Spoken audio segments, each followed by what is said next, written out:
And on today's episode of the Riderflex podcast, another passionate topic of mine, another reminder.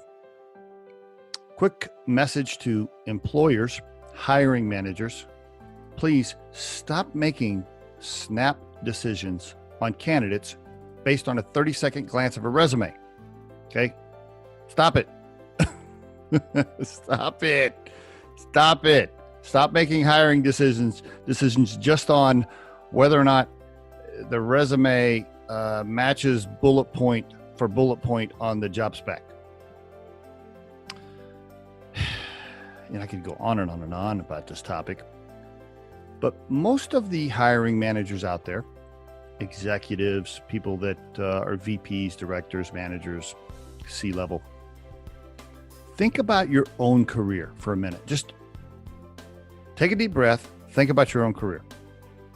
Some of the jobs you got, some of the promotions you got, in fact, probably most of them, you weren't qualified on paper to get it.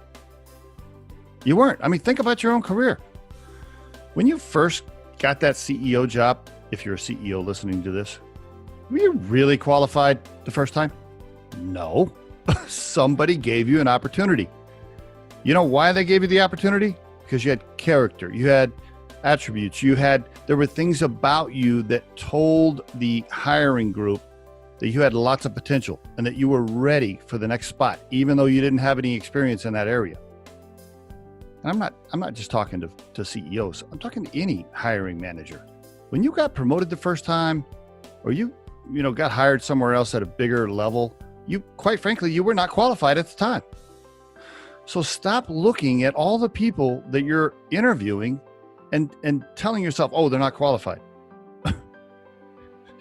If you're meeting with Mary, and Mary is a manager, and she's been a manager for 5 years, and she has great references, awesome people skills, some major accomplishments, great education, and you see lots of characteristics in her that you saw in yourself, and she's applying for a director level position, give her a shot. Right? Stop going, oh, well, she's never been a director before, so we're going to pass on her. That stuff drives me nuts. When I'm talking to hiring managers or clients, it just kills me. I look at my own career. For those of you that have listened to this podcast and you know my own profile, well, guess what? The first time I was made a store manager, I hadn't been a store manager before.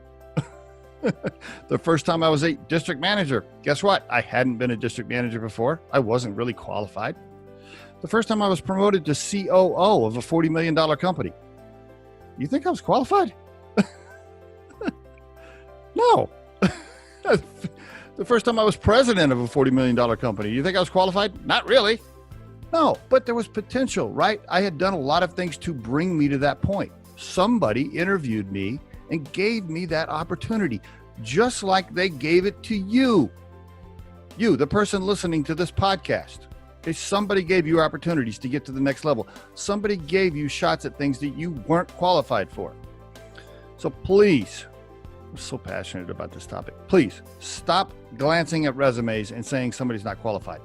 If you've hired a recruiting firm and they have spent time dissecting a candidate and getting to know them and checking their characteristics and their personality and their references and their follow-up and their work ethic and their accomplishments, if you've hired a firm to do that, then trust their judgment on it. If they're putting somebody in front of you that says, hey, this person's ready, this person is ready for this spot, then you need to have some faith and then interview that person and look at them and say, wow, is this candidate, are they like me? Are they just waiting for that opportunity? Are they ready for the next level? Remember, somebody did it for you, right? Somebody gave you that opportunity because you weren't qualified when you got some of those jobs. Anyway, now I'm ranting, repeating myself, but I think you understand the message. And there is your Riderflex tip of the day.